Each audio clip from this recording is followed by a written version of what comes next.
Big breaking చూస్తున్నాం. Delhi liquor కేసులో కవితకు క్లీన్ చిట్. దేశవ్యాప్తంగా సంచలనం సృష్టించిన ఢిల్లీ మద్యం విధానం కేసులో తెలంగాణ జాగృతి అధ్యక్షురాలు కల్వకుంట్ల కవితకు భారీ ఊరట లభించింది. కవితపై సిబిఐ నమోదు చేసిన అన్ని అభియోగాలను కొట్టివేస్తూ ఢిల్లీలోని రౌస్ అవెన్యూ కోర్టు సంచలన తీర్పు వెలువరించింది. కవితపై సిబిఐ మోపిన ఆరోపణలన్నింటినీ కోర్టు తోసిపుచ్చింది. ఈ కేసులో ఆమెకు పూర్తి స్థాయిలో క్లీన్ చిట్ ఇస్తున్నట్లు ప్రకటించింది.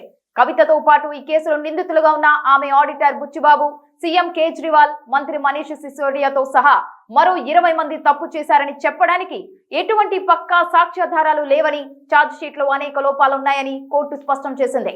సిబిఐ ప్రత్యేక కోర్టు జడ్జ్ జితేందర్ సింగ్ ఈ మేరకు కీలక ఉత్తర్వులు జారీ చేశారు.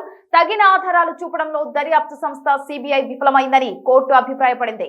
2 ఏళ్లకు పైగా సాగిన ఈ కేసులో ఇప్పటికే కవిత జైలుకు వెళ్లి బెయిల్పై విడుదలయ్యారు.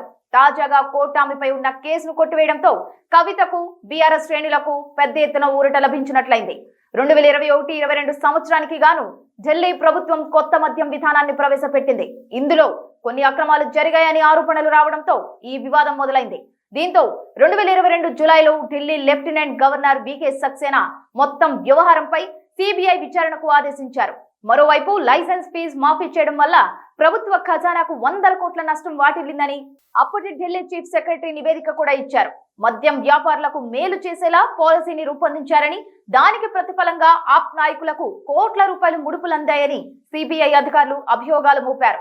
ఈ స్కామ్ లో సౌత్ గ్రూప్ పేరుతో కొందరు వ్యాపారులు, కల్వకుంట్ల కవిత లాంటి రాజకీయ నాయకులు కీలక పాత్ర పోషించారని, సుమారు 100 కోట్ల వరకు ముడుపులు చెల్లించారని సిబిఐ తప్పు అని దర్యాప్తులో తేల్చి నిందితులపై ఢిల్లీ రౌస్ అవెన్యూ కోర్టులో ఛార్జ్ షీట్ దాఖలు చేశారు.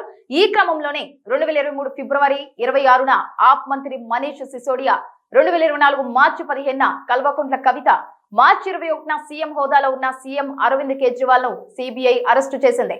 అనంతరం వారంతా ఒక్కొక్కరుగా బెయిలుపై విడుదలైన విషయం తెలిసిందే. ఈ మేరకు ఇవాళ కేసుపై తుది విచారణ చేపట్టి Delhi Rouse Avenue court Kalvakuntla కవితతో సహా మొత్తం 23 మందిని నిర్దోషులుగా ప్రకటిస్తూ క్లీన్ చిట్ ఇచ్చింది.